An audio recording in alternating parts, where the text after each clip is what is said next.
Hello, hello. This is your Empress, your Queen, and everything in between. The HBIC, Kiki. And, yeah. Welcome to the evening segment of Black Roses on My Mind. It's still episode 2, just the evening segment. So, yeah. We're gonna get into this. And freaking ads. Thank you. So, let's see. Where did I leave off?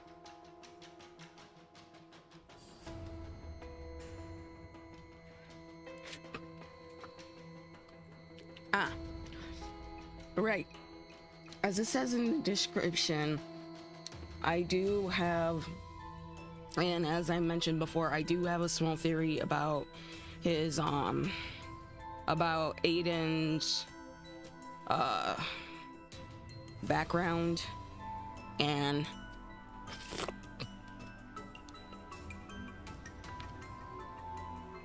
if you're not comfortable with certain situations like abuse, harmful coping mechanisms, trauma, and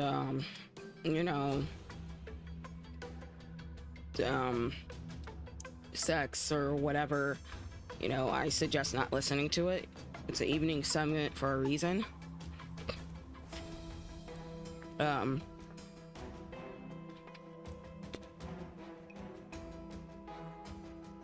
Yeah. Aiden, he isn't exactly an enigma. He's not really a mystery when it comes to being the main character, but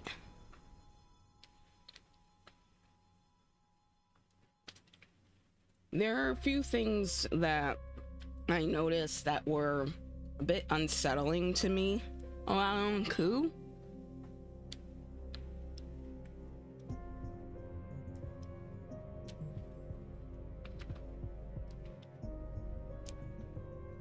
And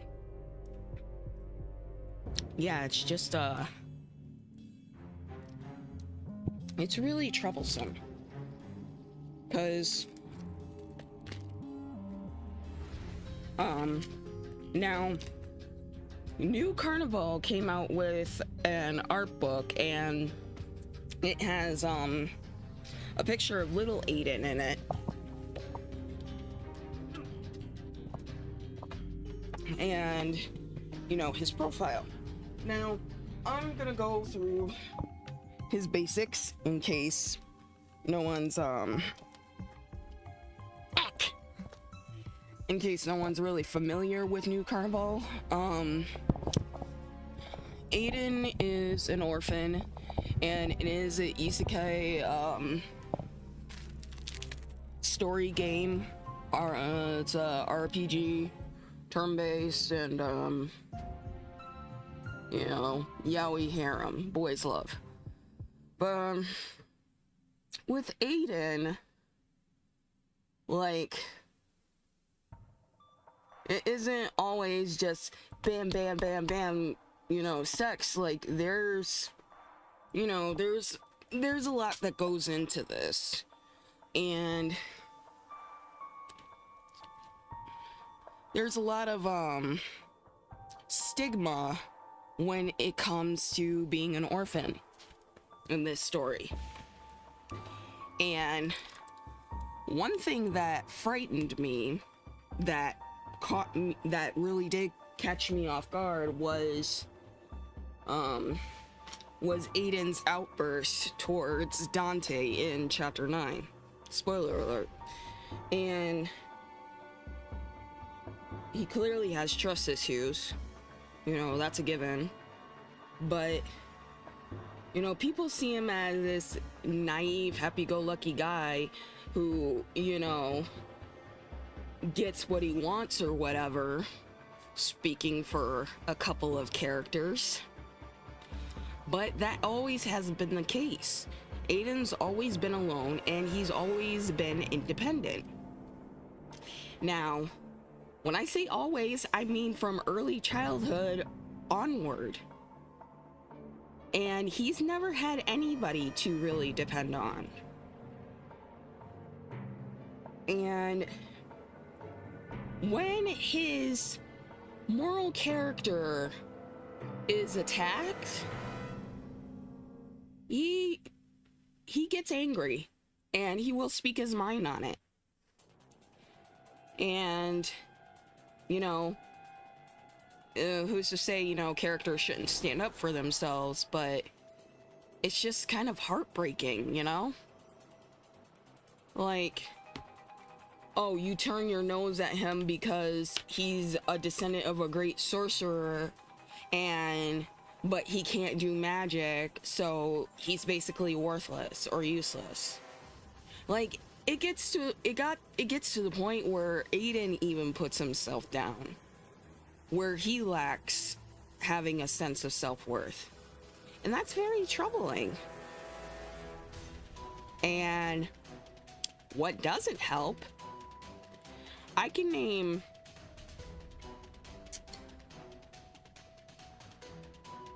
well, Sir Edmund is pretty much you know, nobleman tsundere, which fits his character archetype. But what irks me, there's two particular characters that really irk me, and one of them I really like. Don't get me wrong, like, I'm not bashing any characters, I'm just saying, like, their dialogue exchange really irked me. Like, yeah, Dante was orphaned too at a young age, but he's a Pimper Palace prince. And he had people at his beck and call to serve under him. He was next in line for the throne. And yeah, he went through harsh trials and stuff so he could, you know, get as powerful as he is. But that doesn't change the fact that he's a Pimper Palace prince or king. He had things given to him. He had luxury. He has, you know, he doesn't have to worry about eating the next day or, you know, eating at all. You know, he doesn't, he's not low on money or anything like that. And, you know, they call him, you know, a swift and strict ruler, blah, blah, blah. Yeah, I got that archetype already. You know, he's basically closed off because he believes unnecessary kindness demonstrates weakness and it just causes more problems. And he attacks Aiden's character for it. And yeah, kind of pisses me off. Because if somebody in real life would have said some shit like that to me, I probably would have punched them. Or I would tear them down verbally. I am not joking. Like, how freaking dare you attack somebody's moral character just for being nice to people that are less fortunate than him? Now, I'm not saying Dante is heartless. Let's get one thing straight. He's not heartless.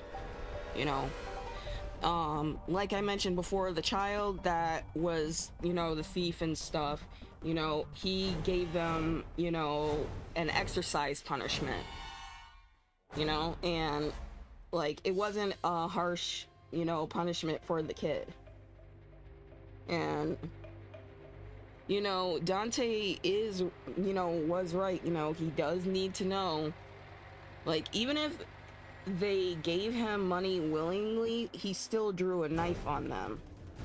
And, you know, that's, of course, a no-no. And he needs to know, you know, there are consequences for that.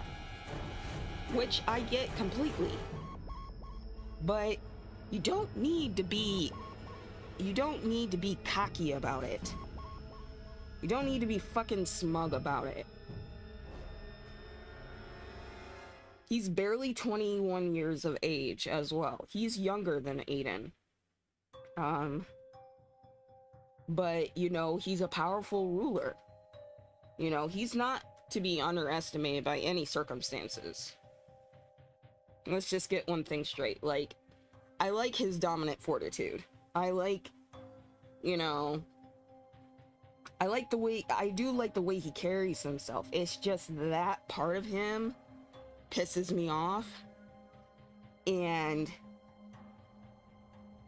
I'm sure you've seen Eiden when he first met Dante, and you know, Eiden was buying bread for the orphans, and it was, you know, causing us, you know, small ruckus and, you know, a little commotion, but it wasn't like anything dangerous, you know, just, you know, a bunch of kids.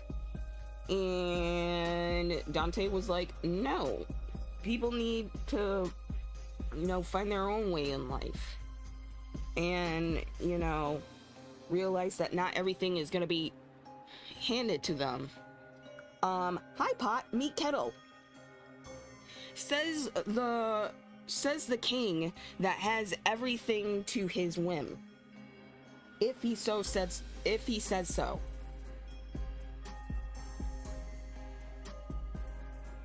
Hi pot, meet kettle. And that's what I mean. You know, he was orphaned, but he didn't have to live on the streets his entire life. He had the throne, and he had to go through trials so he could, you know, rule in the fire territory, you know, gain, you know, magic and earn his markings and blah, blah, blah. But at the end of the day, he's still a king. He has what he needs. He doesn't have to worry about being in the streets and, you know, seeing if, you know, his family needs to eat or if his siblings are gonna starve to death. He doesn't need any of that. But those other orphans that Eiden was, you know, felt like being kind to, he, you know, they were living in the streets. They, you know, some of them were, you know, siblings, some of them had, you know, really, really impoverished families. And Eiden, you know, basically told Dante off that you're basically not helping the problem at all. And I'm like, and he's like, do you got any better ideas to solve this issue? Because if you don't, shut up. That's basically what he told Dante. Unless if you come up with a better solution, don't come at me for being nice just because I'm an outsider. And I may not know everything that's going on, but I know how to treat people. That's basically what Eiden told Dante. And when Dante went on about the orphans, you know, likely becoming criminals and stuff like that, or already being criminals, this set Eiden off. Because it reminded him of the adults that would put him down, that would put him and other orphans down. People looking down on orphans because they're likely to be criminals and stuff like that. Just like with our foster kids and orphans here. You know, there's a really bad stigma when it comes to foster kids and, you know, adopted kids. Not all of them turn out to be criminals. Not all of them, you know. And, you know, for the parents, like, not all the parents are abusive and, you know, only taking in the child for a check. But it still goes on.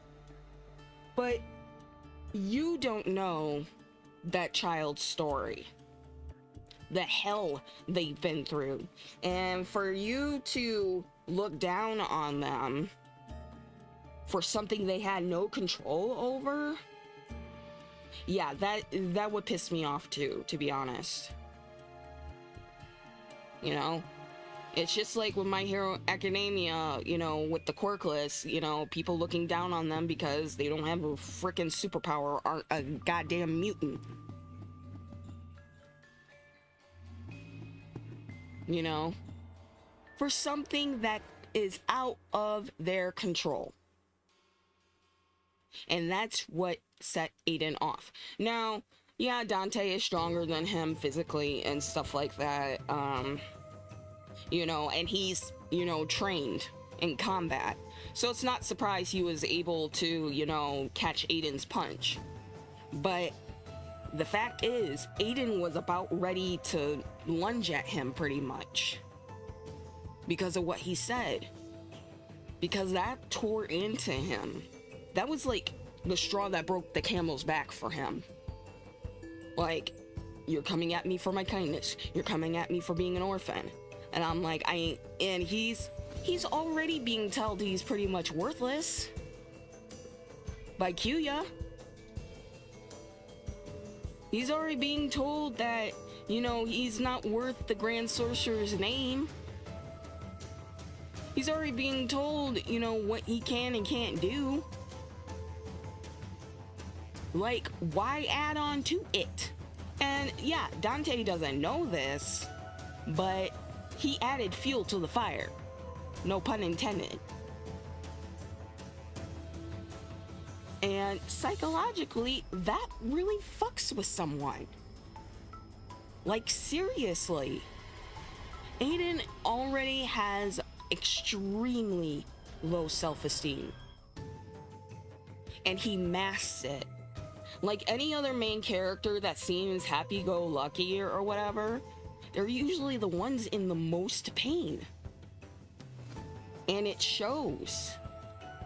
Like, he can't keep up, you know, that sly, you know, little smirk of his, or, you know, him just, you know, smiling with his teeth, being like, and stuff like that all the time. He really does get concerned. He really does question himself. He has self-doubt. He lacks self-worth. He thinks all he's worth is basically his body and, you know, gemstone stuff, as he put it. Now, Sir Edmund in the Valentine, in his SSR, in the SSR, chocolate love arc or whatever, in the H scene, you know, Edmund actually wanted to thank him for being helpful, because Eiden was worried because it got to the point where Edmund had to use his magic to do whatever tasks needed to be done. Now, I don't have that Edmund, so I don't know all what's going on, but to pretty much sum that up, you know, Edmund, you know, was like, you know, you're not just, you know, useful for gem stuff. And he said, and Eiden said, you know, you know, you can rely on any of us to help. You know, if your staff is spread thin or something, you know, you know, you can call on me for labor or whatever. I mean, hell, he was willing to travel with Olivine to help with a water pollution problem. And this was, you know, this was a trip he had with, this was something with, the, priesthood, Olivine, the SR one. And it makes sense, you know?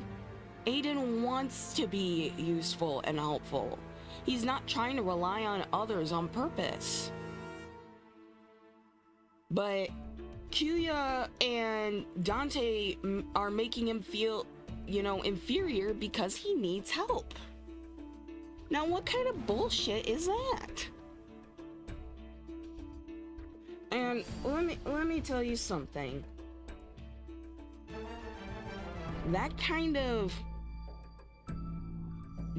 verbal abuse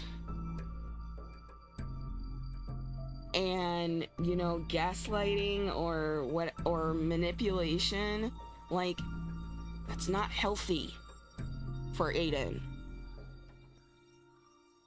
You know, I don't give a damn if they're, you know, hot or sexy. What they say as their characters is not something that Eiden should have to put up with.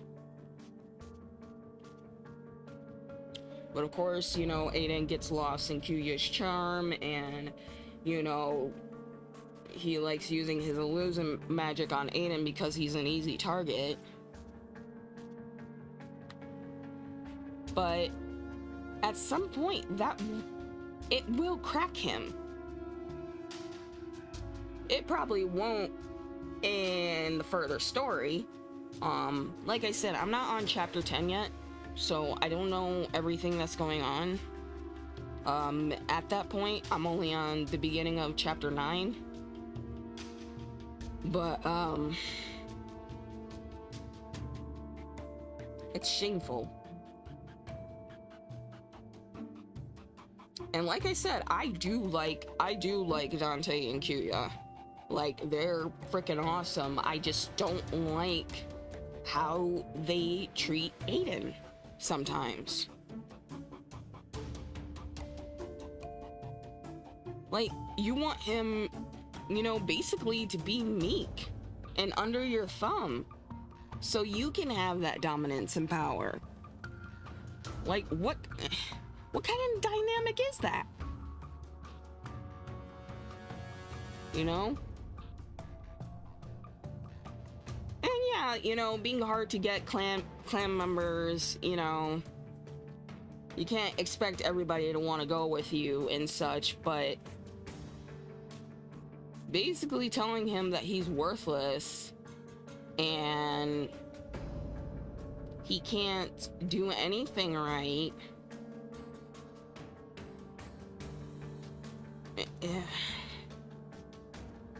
It's troublesome.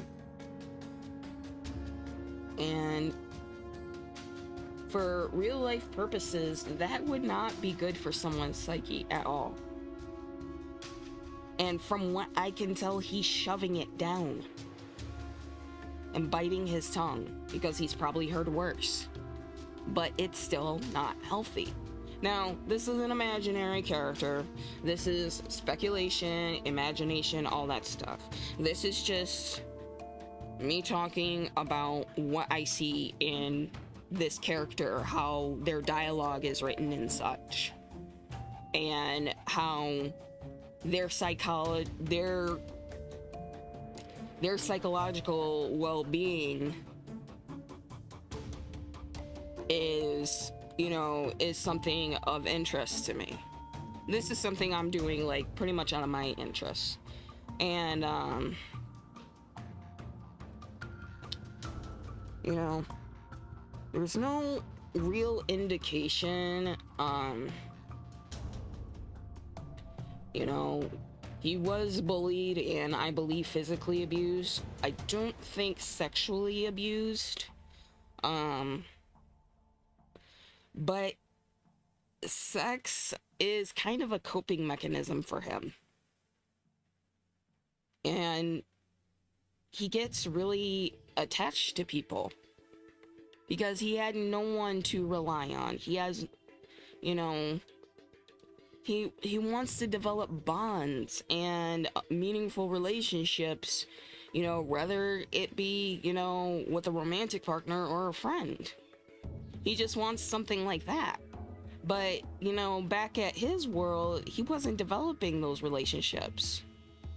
He had a couple of friends or whatever, but no one really cared about him for him. And that's one of the reasons why I like Blade's character. Because though he's, you know, a bit naive and stuff, you know, he took care of Eiden I mean, it was, under the assumption that he was Huey, but, after realizing he's, not Huey and stuff like that, but still has the same essence signature, it didn't change anything. He still cared about him. And Eiden didn't want to tell him that he was gonna have to eventually leave. He didn't want to, he didn't want to hurt Blade's feelings. He didn't want to leave him in the dark zone. Of course he would ask, he asked him to come along with him, and that it's his choice. He second guesses about his choices because of Kyuya's event. And, he can't assume that everybody is, just gonna be on board with the clan thing. But, why you gotta hurt his ego like that? Like, seriously. It's not easy to deal with that. And Eiden, I think he was seriously feeling loved when he was with Blade for those short couple of weeks. And he didn't want anything like that to end, but he had a mission there. He couldn't just ignore the world pretty much dying when he has this gift about him that no one else has. No one else has what he has. No one has the power that he supposedly has. No one else can really do it. I mean, if they could, humans would have regulated the altars and essence around it so they could remain purified without the help of Huey. And background play. With it, you also YouTube Music Premium. It wouldn't be such a, it wouldn't be such a cluster mess. Enjoy uninterrupted. Try YouTube Premium for 1 month on us and get into and Destiny and all that stuff. But it's kind of and Blade liking cute things and stuff like that, it kind of leaves a somber, it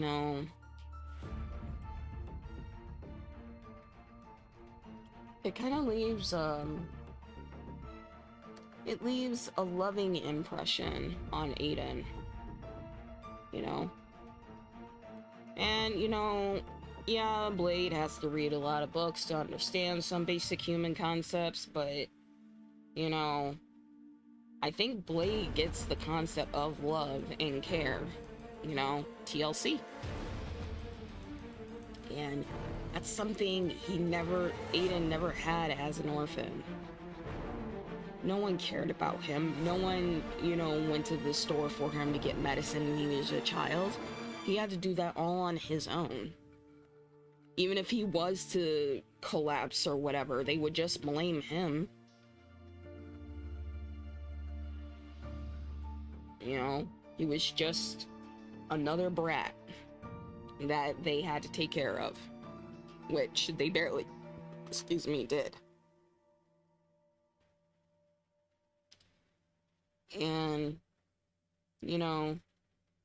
I wouldn't say it's a motherly sense. I'd say it's like living a domestic life with, your partner type of thing. And Eiden was enjoying that. But, good things must come to an end, blah, blah, blah, blah, blah. But why didn't he tell him right away? I have a theory. He has a fear of abandonment. Or, just not being able to be loved. He doesn't feel like he's really worth loving. But here comes this E-droid guy who's giving him all the love and affection he needs, restoring his essence, giving him actual loving kisses. Like, there's some meaning behind that. And for Blade, he does mean it. It's not just a sexual thing, you know? It's not to get over him type of thing. It's...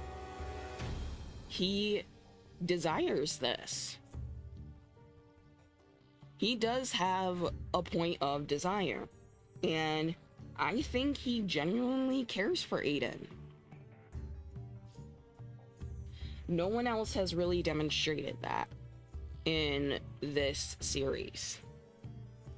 And yeah, you know, people are like, you blades of cinnamon roll and blah blah blah, but you know, for Aiden, his, you know, way of coping, you know, that might be, you know, exactly what he needed. Otherwise, he probably would have, you know, fell even further into despair. Now, keep in mind the theory I had, the previous episode about Kyuya having to do with, Yui's disappearance and or death, and his parents' death, and how he's basically envious of Aiden because he has this power within him that could rival or, you know, overpower his. It infuriates him because he doesn't know how to use it. You know, he's a human from another world, and the fact that he's a descendant of Huey, you know, he basically, you know, digs into him every chance he gets. And it's not cute at all. They're not, you know... Kyuya and Dante, for me, have yet to demonstrate real sympathy for people close to him. Close to them. Or empathy, for that matter, on Kyuya's case. Like I said, he's a sadistic psychopath. And his behavior demonstrates real psychopathy. Like, he is the Fox Ted Bundy. He is charming, he's manipulative, but he's also a killer, and he's extremely dangerous. And he's killed his fair share of humans in the Forest territory. He has a mutual respect for Quincy because Quincy probably, you know, knocked him on his ass a few times if, you know, they ever clashed. And, you know, Quincy, you know, has a mutual respect for him. That's why, you know, Kyuya calls him old friend. I think it's more in a sarcastic term, but it's also in a respect term as well. Because one of them would have been dead by this point. And they're the eldest of the clan members, I believe. I think they're the eldest of the clan members. Let's see. I know, let's see. Dante is 21. Oh, no. Morve and Aster, the familiars, are the eldest among them. But, as far as, like, the clan main members, it would be Quincy and Kyuya. And they were around, you know, they traveled with Huey. They knew him. The other guys weren't even born yet. Or they, you know, or they came about to their positions when Huey disappeared. So the only few people that have seen Huey alive are the familiars Aster and Morve, Kyuya and Quincy, and possibly this Rin character. I don't know what Rin's story is. I won't meet him till chapter 10. But those are the only 4 people that were the last ones to see Huey alive, let alone within that world or any aspect of him.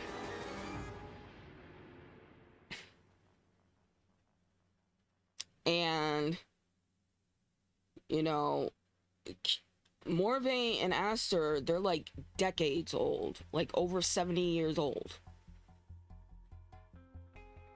You know?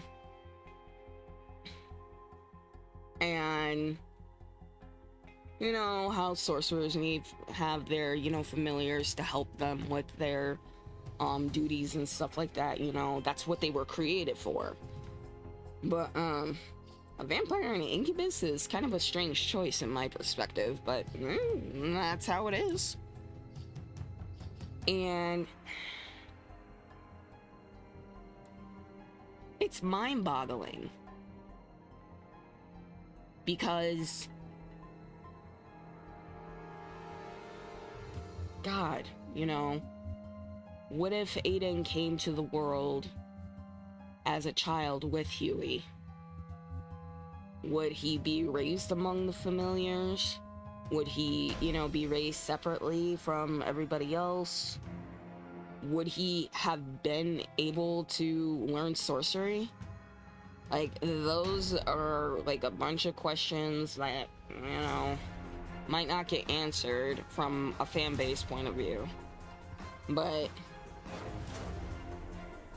Huey has a connection to those 4 people right there.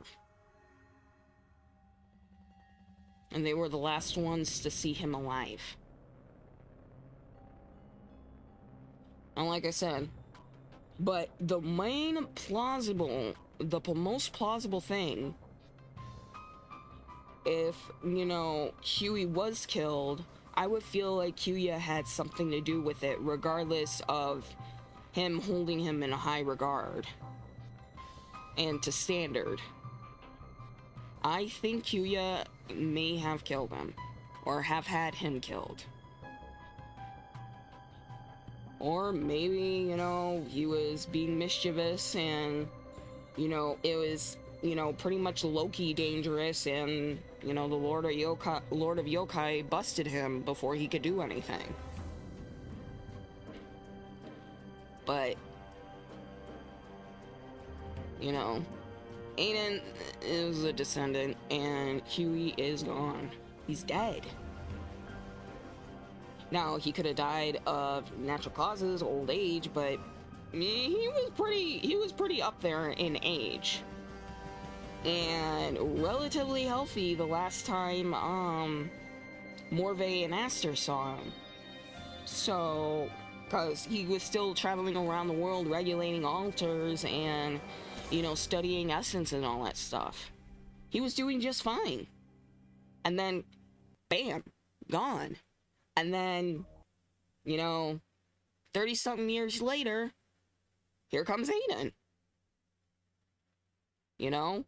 Basically a nobody who has the same, almost the same essence signature as Huey, who, you know, is most likely his descendant, if not, you know, like, grandson, you know, to the closest.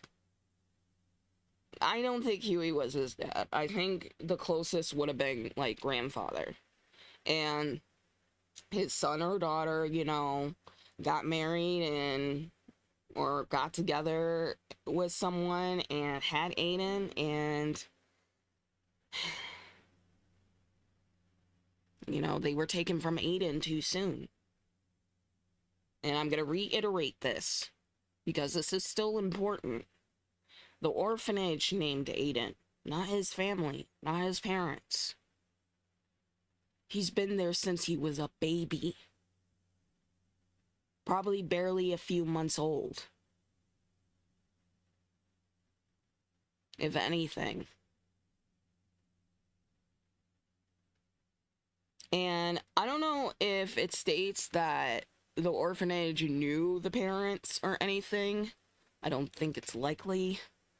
But I wouldn't be surprised if they, kept some secrets to themselves and such. And this type of thing would really haunt Aiden, because he already has trust issues. He already has abandonment issues, and he wants to demonstrate the kindness that he was never given in life. That's his like main objective of, just being a good person. That's his goal. Is to give people the what they need that couldn't be provided for him back in his own world when he was younger. He wants to give people a chance to live their life and do better for themselves. He's kind of motherly in that sense. He kind of has that maternal instinct, like he was protecting the kid from Dante, like on freaking guard dog mode, like mama bear mode, like, don't you touch this baby. Like, you touch this baby, I will find a way to hurt you. Like, I don't care if I'm wanted for assassinating king, but you better not touch my baby. That's pretty much how Aiden was. And oh god, the summer festival, with that Spirited Away type of story, it was heartbreaking, because the ginkgo tree was, wanted to keep the little girl safe, aka the rainbow goldfish, rainbow dream. But she wanted to return to the ocean. So Aiden found its remains and, brought her home. And because of that, she suffered from so much loneliness. And it got to the point where she pretty much lured people away from their homes, separating them from their loved ones. Now, luckily, a few of them, quite a few of them didn't die, but, it could have been harmful in the first place, and people have disappeared around that site, into that illusion world that Molly created. And it was really sad, because it also brought up Dante's and Edmund's past, and for them being the way they are. Like, Dante misses his mother and father terribly. That's, something that pretty much was revealed in the summertime event. So I don't think he's, a heartless bastard or anything like that. He doesn't want to be taken advantage of. And he felt that his mom's, kind nature was taken advantage of, and it led to his parents being killed.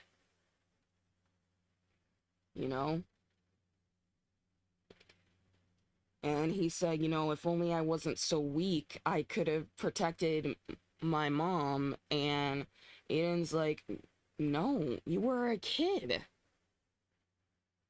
It was their job to protect you. And look at where you are now. You're the ruler of the kingdom.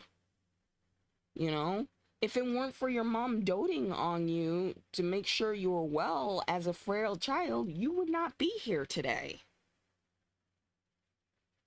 I'm not saying that, now, regardless of Dante's cocky personality, regardless of Dante irking me, in chapter 9, like, this event demonstrated his really vulnerable side, and in front of Aiden too. And oh god, they both wanted to go with the people they cared about so much, but Aiden had to snap them out of it, or else they were gonna disappear forever. And he did not want to lose either of them. Now, also, it wasn't necessarily an illusion of a loved one created for Aiden, because he didn't have anybody. Which I noticed about, the boss fights and stuff. He didn't really have a friend or a family member that he was really close to and meant a lot to him. These guys mean a lot to him. So he can't let them go in that illusion. And Dante is more than worthy of his throne. And he has gone through hell to get the power that he has. I'm not saying his life was a complete cakewalk, but he's still, he was still a noble. And Edmund had a really... Sir Edmund, he's the vice captain of the guard, right? Well, he was a born noble. And his friend Lucien was, his best friend. But there was, like, circulating rumor about how, about how Edmund's dad may have, paid off the captain or, the king to have him as a knight and such, when that wasn't the case. Edmund earned his place. But here's something that also made me sad. He said if it weren't for him dying in that war between nobles, he would have been the vice captain of the guard. He feels like he has not earned his place.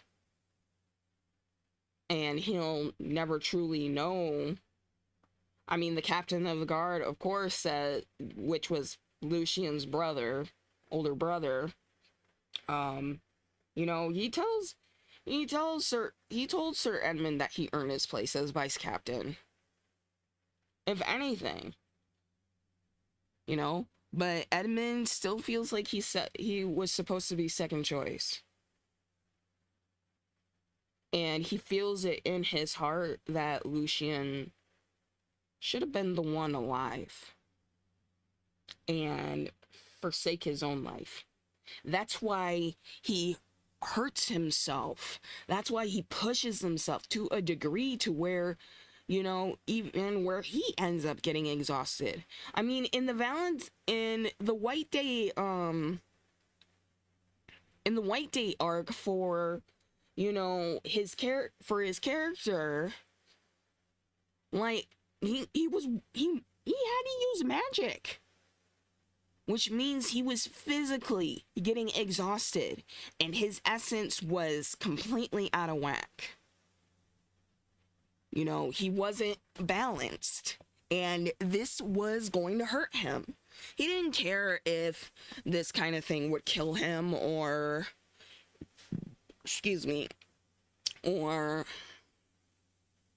and he was being hard on himself, saying, a knight with my extensive training, shouldn't be, feeling like this.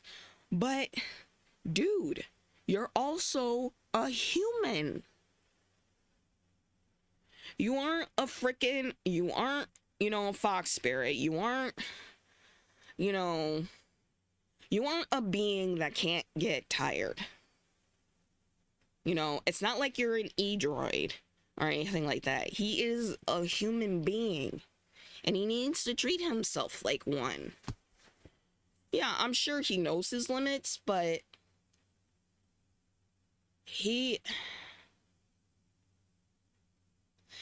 And the fact that Eiden is willing to risk his life for him regardless, you know, it kind of puts him off, because he's like, I'm the one who's supposed to be doing the protecting, not this, fraudulent sorcerer kid.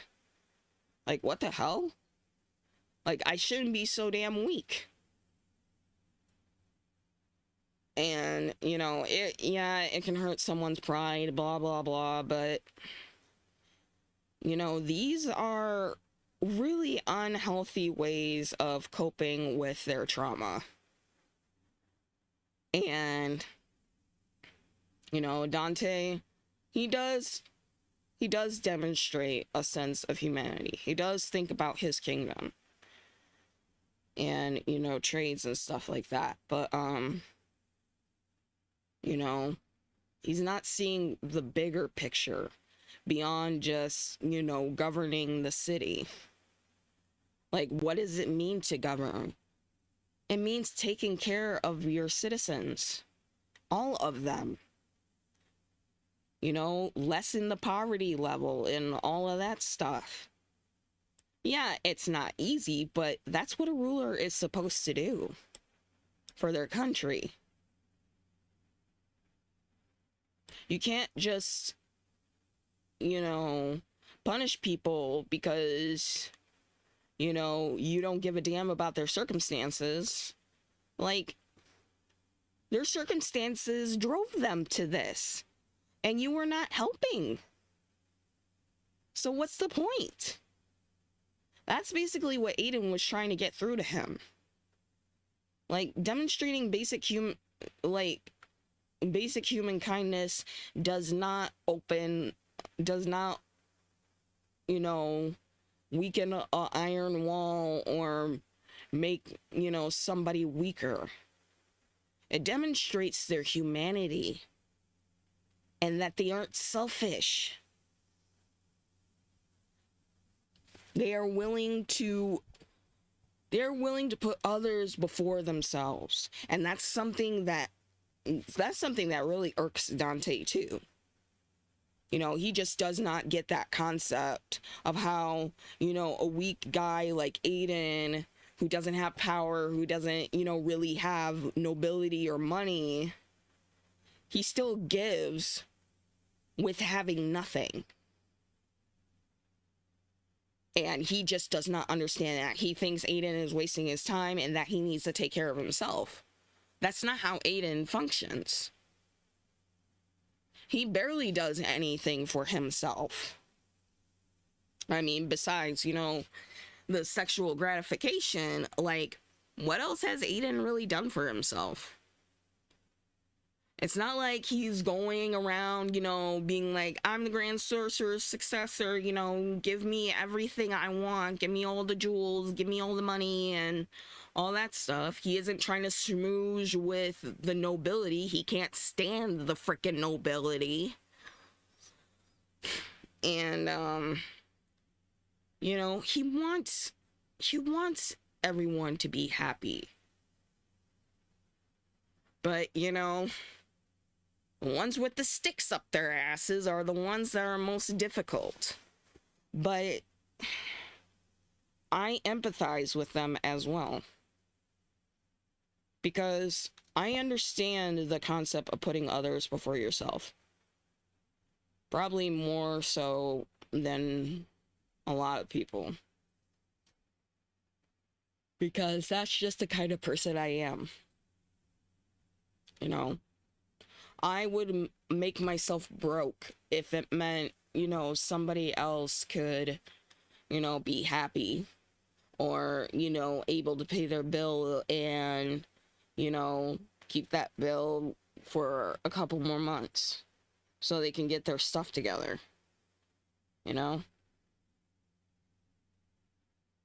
I would make those kind of sacrifices, financially and physically.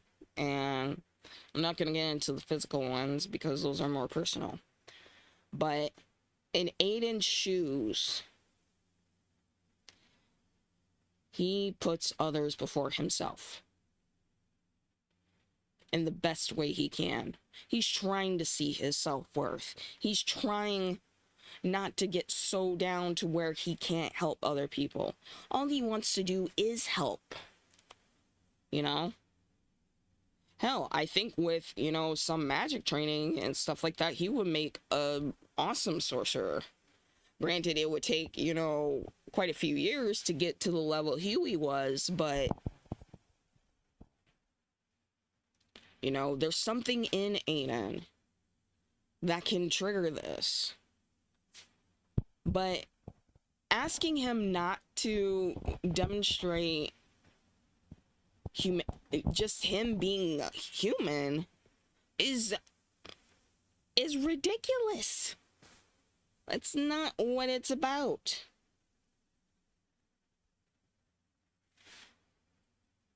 And Quincy mentioned this during the forest territory exploration, that Huey was kind of cold in some aspects. But he was a bit quirky too, because, the playing cards and stuff like that. Like, everybody, like, the ones that were around Huey and got to travel with him, have, there's perspectives on him. Their familiars, his familiars adored him, of course, because they were his familiars. They, they loved Huey. And,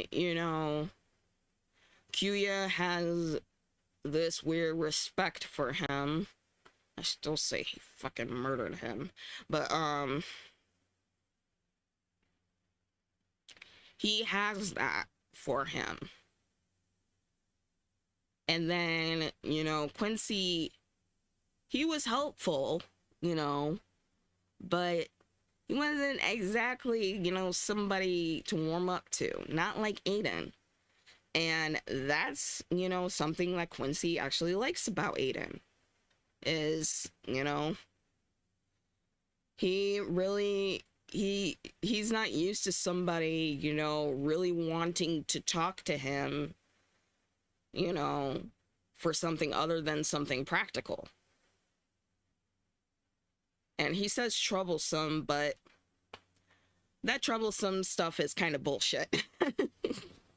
I think he enjoys Aiden's company. He enjoys another human's company and stuff like that. Being a part of something, and, this descendant, is Huey's opposite, according to him. And he enjoys that.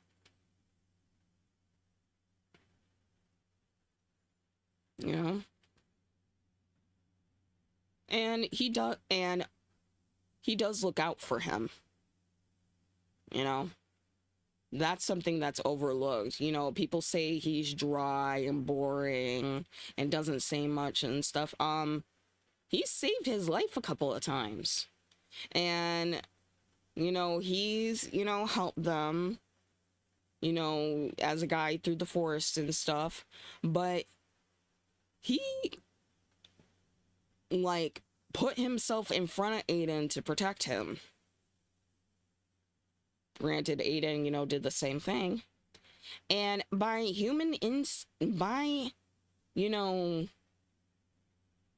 instinct, Aiden saved Kuya. Even though Kuya wouldn't have need saving, he would have been able to obliterate that monster with, the snap of his fingers or something. But the fact that someone was willing to pretty much sacrifice himself for him, without him manipulating him, it threw him off. So I think his personality, his tearing down Aiden, his, just creepy ass persona in general, I think he wants to atone for something. I don't know exactly what, but there's some form of wanting to atone. But he's crazy. He can't let go of his pride. He can't let the fact, he can't have anyone above him, besides the Lord of Yokai. Everybody has to be under his heel for him, to be worth it. Now, he has stated that he's one of the very, very few people in his long, known years to be that close to him. Because otherwise, he said in one of the scenes that people wouldn't so much as, people couldn't touch as much as, the heel of his boots. That's how distant he made himself.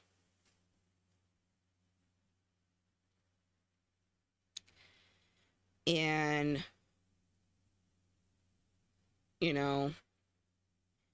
I'm sure he's had his share of sexual gratification and pleasures and stuff like that. He's not inexperienced. But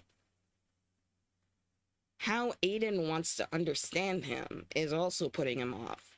Like, you'll just get bored of me if you knew my real self type of thing. So, what exactly does he have to hide?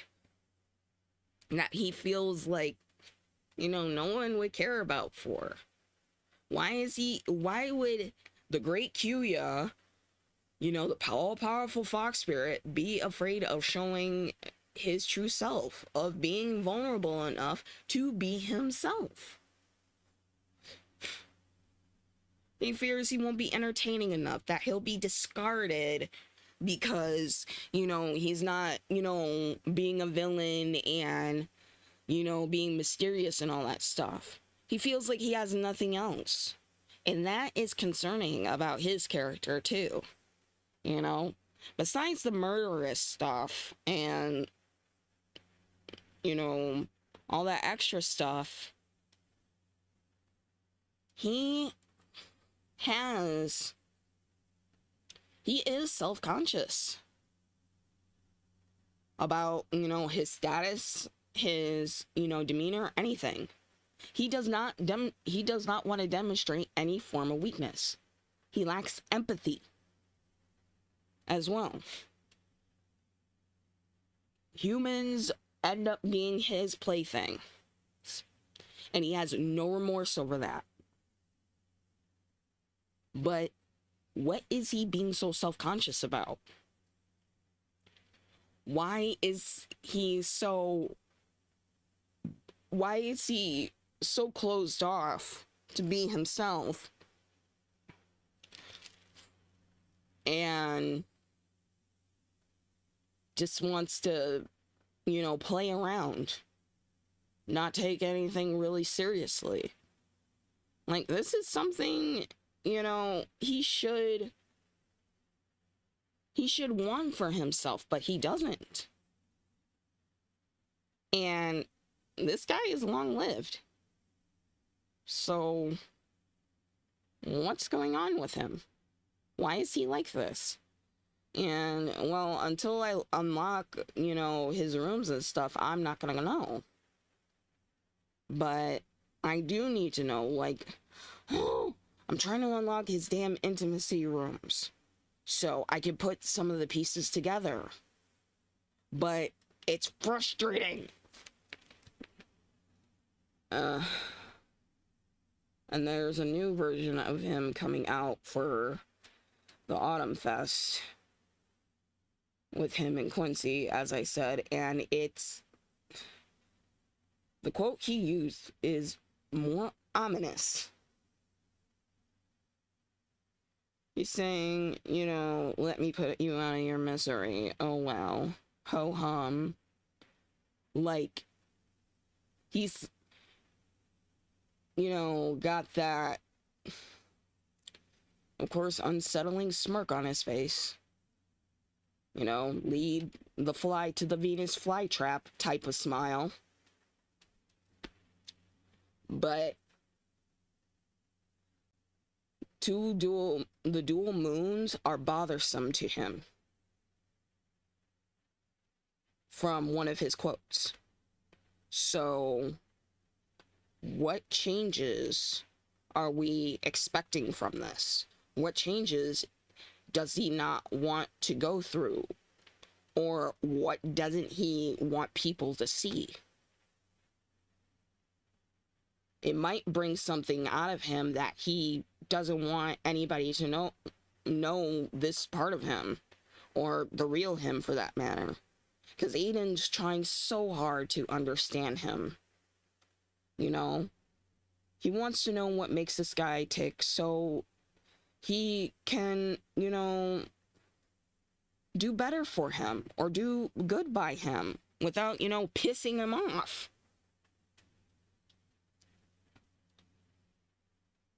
And if anything, besides a sex partner or clan member, he wants him as a friend. He wants to get to know Kyuya for a reason. But Kyuya keeps, doing his illusion tricks and, making, Aiden go astray pretty much from Aiden asking really difficult questions about him. Because he wasn't really willing to show his, his fox ears and tail to him in the beginning. Because it's likely he's killed more in that form than his than